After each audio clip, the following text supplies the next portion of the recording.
नमस्कार दोस्तों, स्वागत है आपका हमारे चैनल बिहारी नॉनस्टॉप न्यूज में। तो चलिए बिहार की 10 प्रमुख बड़ी खबरों के बारे में जानते हैं। यूजीसी नेट की परीक्षा स्थगित, एनटीए ने जारी किया नोटिस। परीक्षाओं पर कोरोना महामारी का संकट बरकरार है। इस वक्त की बड़ी खबर सामने आ रही है। एनटीए ने यूजीसी नेट की परीक्षा को स्थगित कर दिया है। आधिकारिक वेबसाइट nta.ac.in पर इस संबंध में नोटिस जारी कर दिया गया है। केंद्रीय शिक्षा मंत्री डॉक्टर रमेश पोखरियाल निशंक ने ट्वीट कर इस बारे में जानकारी दी है।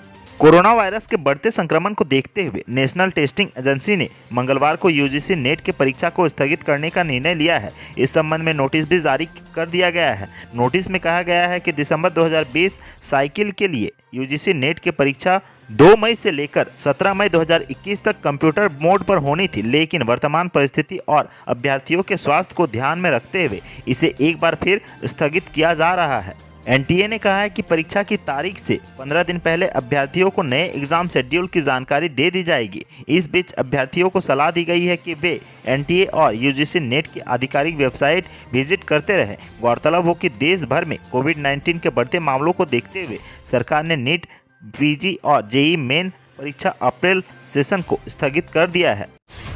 अब बिहार में भी शुरू होगी संपत्ति स्वामित्व योजना। 24 अप्रैल को पीएम मोदी करेंगे शुभारंभ। बिहार के लिए अच्छी खबर है। आंध्र प्रदेश, कर्नाटक, हरियाणा, मध्य प्रदेश, उत्तर प्रदेश और उत्तराखंड के बाद अब बिहार में भी संपत्ति स्वामित्व योजना की शुरुआत होगी। खुद प्रधानमंत्री नरेंद्र मोदी आगामी 24 अप्रैल को इस योजना को लॉन्चिंग करेंगे। राष्ट्रीय पंचायती राज दिवस समारोह के मौके पर वीडियो कॉन्फ्रेंसिंग के जरिए इसे लॉन्च किया जाएगा। बिहार के मुख्यमंत्री नीतीश कुमार, पंचायती राज मंत्री, भूमि एवं राजस्व मंत्री और संबंधित आला अधिकारी ऑनलाइन वीडियो कॉन्फ्रेंसिंग के जरिए इस कार्यक्रम से जुड़ेंगे।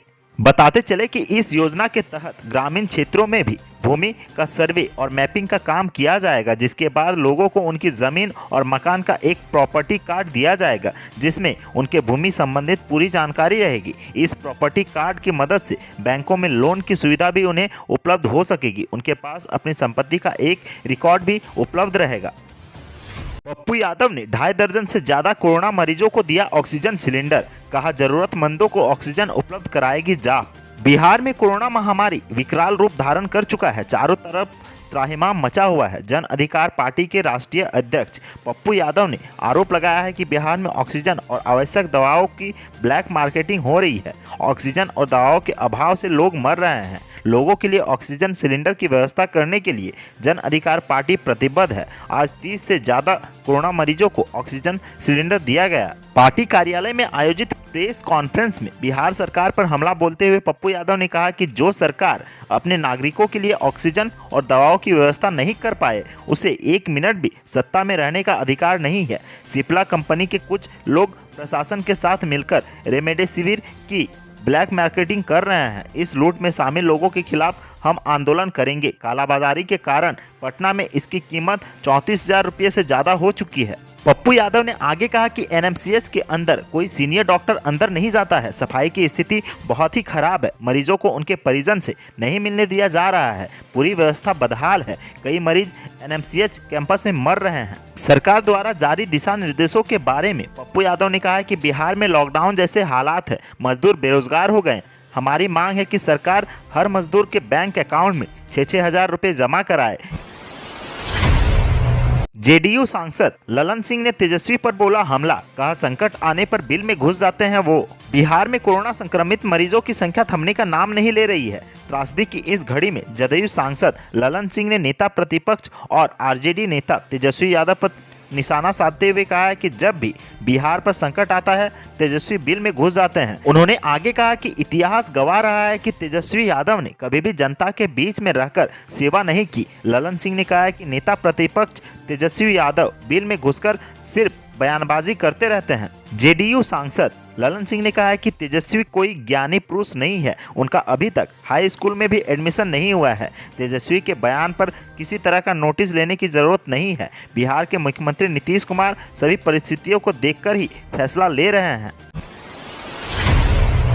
सरकारी कर्मचारियों को जारी हुआ फरमान, वैक्सीनेशन का सर्टिफिकेट दिखाओ तभी मिलेगी सैलरी। अगर आप सरकारी कर्मचारी हैं तो ये खबर खास आपके लिए। अगर सैलरी लेनी है तो पहले वैक्सीन लेना होगा। सरकारी कर्मचारियों को ऐसा ही आदेश जारी किया गया है। पहले विभाग को वैक्सीनेशन का सर्टिफिकेट दे तभी सैलरी रिलीज की जाएगी। कोरोना के बढ़ते मामलों के बीच गया के जिलाधिकारी का पत्र चर्चा का विषय बना हुआ है। गया के जिलाधिकारी की ओर से जारी पत्र में सरकारी कर्मचारियों के लिए वैक्सीनेशन अनिवार्य कर दिया गया है। वैक्सीनेशन के लिए सैलरी रोकने की चेतावनी दी गई है। गया के जिलाधिकारी की ओर से जारी पत्र में कर्मचारियों से कहा गया है कि यदि उन्हें सैलरी चाहिए तो उन्हें वैक्सीन के दोनों डोज लगवाने होंगे। उन्हें अपने विभागीय प्रमुख के सामने वैक्सीनेशन करा लेने का सबूत पेश करना होगा। गया के जिलाधिकारी अभिषेक सिंह की ओर से ये चिट्ठी 20 अप्रैल को जारी की गई है। बिहार में मिले 11,489 नए मरीज, 70,000 के करीब पहुंची एक्टिव मरीजों की संख्या।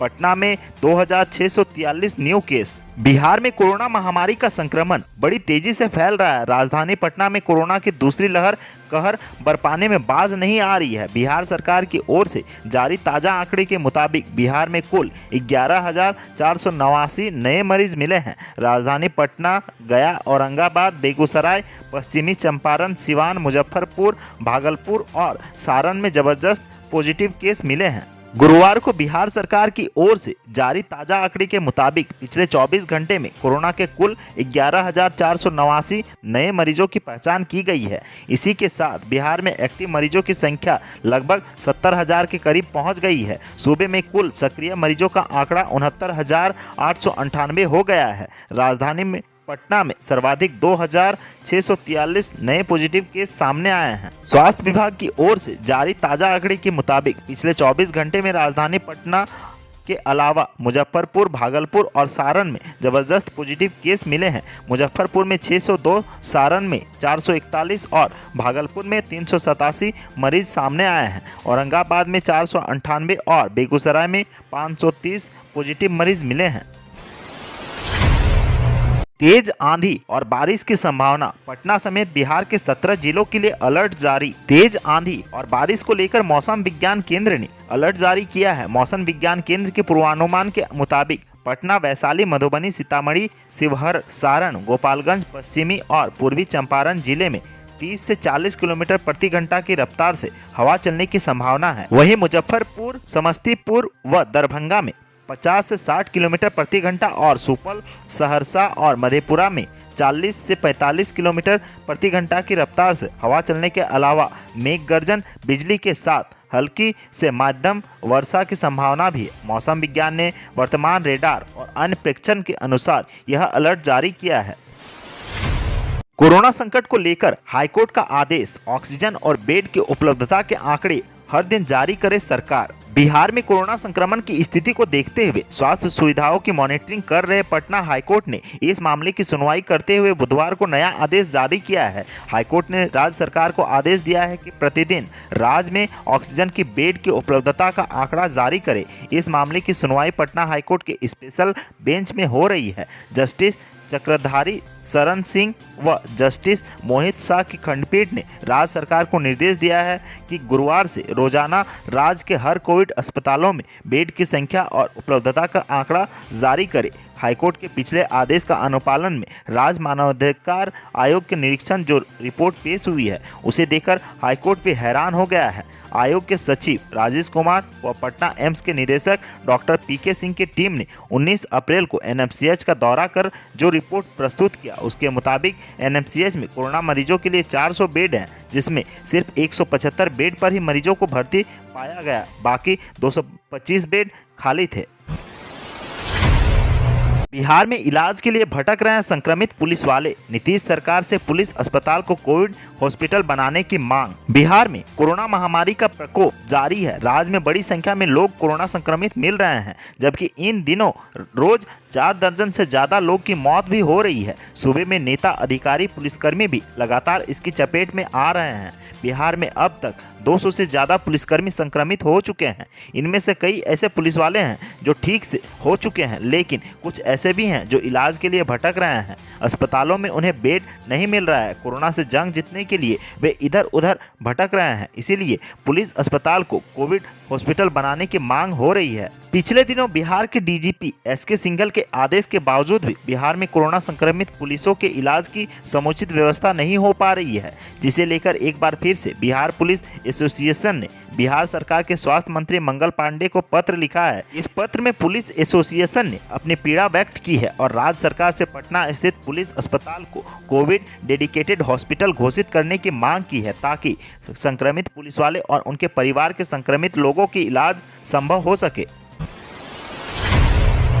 बिहार में स्थिति नाजुक, अस्पतालों में बढ़ाई जा रही है बेड की संख्या। सरकार ने कहा आने वाले दिनों में कितने केस बढ़ेंगे इसका अनुमान नहीं। देश भर में कोरोना महामारी का संक्रमण बड़ी तेजी से फैल रहा है। बिहार में भी कोरोना की दूसरी लहर कहर बरपाने में बाज नहीं आ रही है। बीते दिन बिहार में रिकॉर्ड तोड़ 12,000 से ज्यादा मामले सामने आए हैं। इस पर राज्य सरकार चिंता व्यक्त कर रही है। बिहार के स्वास्थ्य मंत्री मंगल पांडे ने अस्पतालों में बेड, ऑक्सीजन और रेमडेसिविर इंजेक्शन की उपलब्धता को लेकर जानकारी दी है। बिहार में कोरोना वायरस संक्रमण के मामले बढ़ रहे हैं। गुरुवार को बिहार के हेल्थ मिनिस्टर और भाजपा नेता मंगल पांडे ने कहा है कि बुधवार को बिहार में 12,000 से ज़्यादा नए मामले सामने आए हैं। इतनी बड़ी चुनौती को डॉक्टर साहस के साथ सामना कर रहे हैं। आने वाले दिनों में कितने मामले बढ़ेंगे इसका अनुमान नहीं लगाया जा सकता है। अभी की स्थिति के अनुसार हमें कितने स्टाफ की ज़रूरत है उसके लिए काम किया जा रहा है। स्वास्थ्य मंत्री ने आगे नीतीश सरकार की तैयारियों के बारे में जानकारी देते हुए बताया कि ऑक्सीजन की उपलब्धता को बेहतर किया गया है।